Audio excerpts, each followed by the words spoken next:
Bonsoir à toutes et à tous, bienvenue sur 8 Mont Blanc. Je suis ravie de vous retrouver pour une nouvelle édition de ce journal. Nous sommes le vendredi 17 mai 2024, il est 18h. Voici les titres qui font l'actualité. Nous irons à Modane, en Savoie, où la détresse des commerçants est palpable depuis que le trafic ferroviaire est à l'arrêt. En cause, un éboulement survenu en août dernier qui a stoppé la fréquentation de certaines boutiques. Nous le verrons. Et puis nous prendrons la direction des Ouches, au pied du Mont Blanc, où le centre de vacances de Montvautier vient de clôturer 2 années de travaux. 1,9 million d'euros ont été mobilisés pour améliorer le quotidien des enfants. Dans la commune de Modane, plus aucun train ne circule depuis plusieurs mois. S'il s'agit là d'une conséquence du terrible éboulement de la falaise de l'Apra en août dernier, cette coupure impacte de plein fouet les commerçants locaux. Sans passage ni touristes, ils sont nombreux à devoir remettre en question leur activité. Plus de précisions dans le reportage de Jules Demeur. Les images étaient impressionnantes. Depuis l'éboulement d'août 2023, les conséquences pour la vallée de Maurienne sont toujours bien visibles, notamment autour de la gare de Modane. Ici, plus aucun train ne passe depuis plusieurs mois, entraînant une forte baisse de la fréquentation dans les rues de la ville. Ce qui nous manque aujourd'hui, c'est les 5 trains à grande vitesse journaliers qui s'arrêtaient à Modane. C'est sûr que ce n'est pas énormément de monde chaque fois, mais si c'est 10, 20 personnes dans un sens ou dans l'autre, c'est-à-dire 5 qui allaient en Paris et 5 qui allaient à Milan ou Rome. Donc c'est quand même intéressant localement. Ce qui nous inquiète, c'est que si les délais ne sont pas tenus, c'est la prochaine saison d'hiver. Une saison pendant laquelle ni touristes ni savoyards de passage ne se sont arrêtés dans la commune. Un manque à gagner qui a impacté de plein fouet les commerçants locaux et plus particulièrement ceux du quartier de la gare. On a deux choses. On a vraiment effectivement les commerçants qui ont vraiment du mal. On a des activités qui étaient vraiment liées avec le train. Et là, effectivement, on est en très grosse difficulté. Et puis à côté de ça, on a d'autres magasins qui tiennent le coup, qui ont effectivement connu des baisses, mais qui ne sont pas si phénoménales que ça. Donc c'est vrai qu'effectivement, on a vraiment 2 poids 2 mesures. Mais dans l'ensemble, on peut quand même dire qu'il y a une baisse de toute façon. Une baisse du chiffre d'affaires pour tous les corps de métier. Parmi ceux-ci, Frédéric Martinelli, après avoir réussi à réaliser son rêve d'ouvrir un bar à jeux dans la ville de son enfance, il est aujourd'hui au bord de la faillite. Ici sur la boutique, je ne lâche pas l'affaire, mais si je veux préserver un peu de trésorerie, je me verse plus de salaire depuis très longtemps. En revanche, faut bien vivre. Donc moi j'ai un petit travail complémentaire le matin, tôt le matin. Donc ça fait des journées à rallonge pour un demi-salaire. Donc c'est pas encourageant. Pour faire face à cette problématique, la région Auvergne-Rhône-Alpes avait annoncé mettre en place une aide financière dédiée fin 2023. Une enveloppe bienvenue, mais pourtant jugée assez compliquée à obtenir pour les principaux intéressés.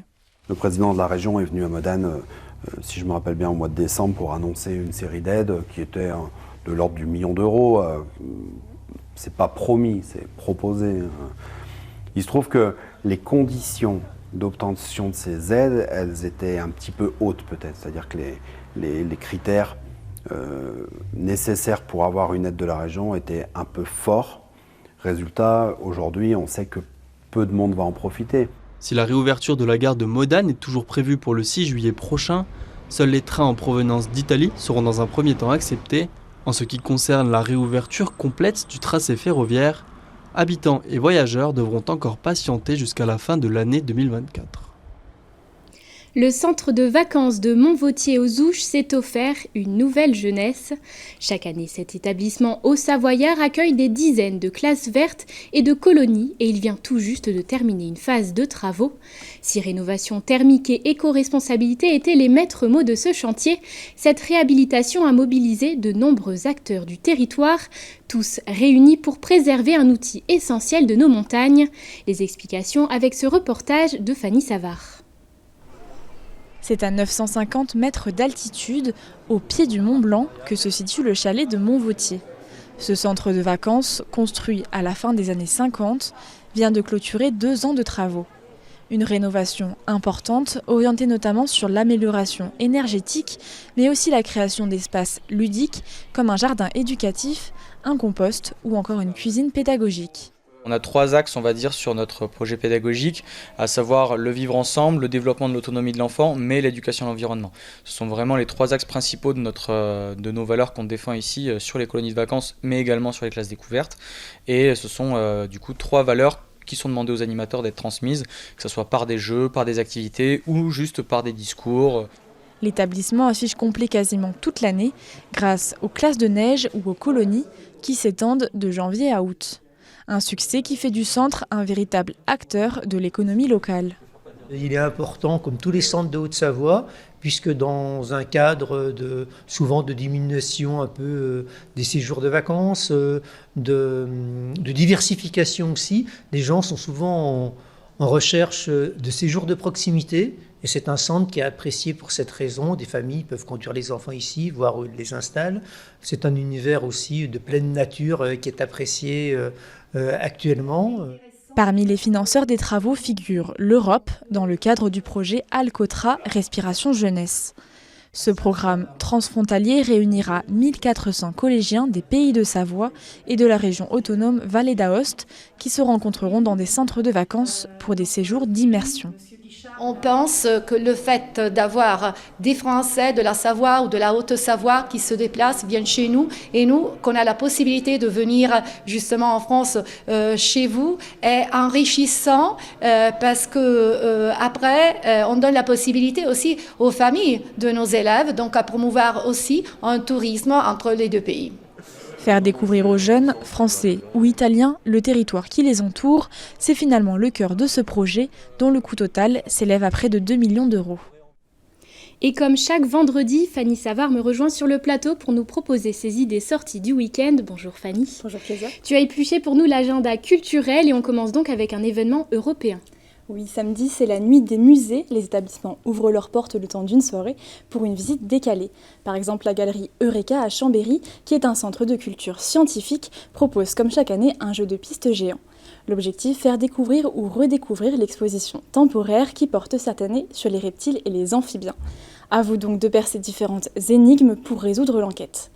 Et pour plonger les visiteurs dans une expérience immersive, l'équipe se déguise en fonction du thème. Par exemple, en 2022, le thème portait sur le corps humain, donc ils étaient tous déguisés en docteurs. C'est accessible dès 8 ans, mais sachez que ce n'est pas forcément réservé qu'aux familles. C'est de 20h à minuit, c'est gratuit et sans réservation. Et un tout autre musée du territoire nous emmène dans un nouvel univers, celui de la musique mécanique. Le musée des Gets a décidé de célébrer les 20 ans de cet événement européen en musique. Pour l'occasion, un mécanophone défilera dans le village dès 21h. C'est un instrument équipé de 42 trompes que l'on peut entendre à 8 km à la ronde et qui est monté sur un camion Citroën datant de 1935.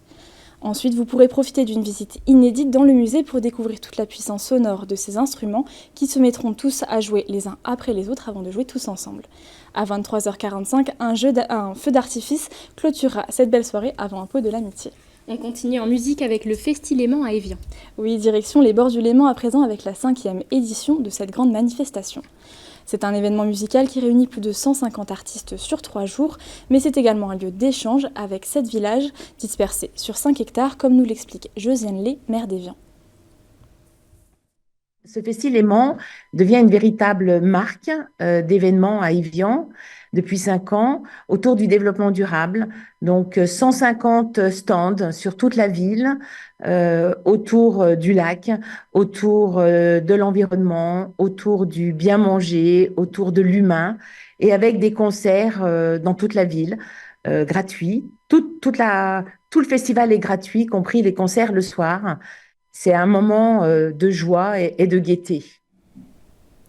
Et puis tu nous proposes une autre manifestation tout aussi festive à Annecy. En effet, le festival de jeux Ludilac fait son grand retour pour sa 24e édition.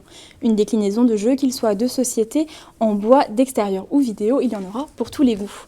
Et puis pour ceux qui n'en auraient pas eu assez avec les près de 1000 jeux prêtés par la ludothèque d'Annecy, sachez que des créateurs seront présents pour vous faire tester leurs jeux en avant-première et connaître votre avis avant qu'ils ne soient édités.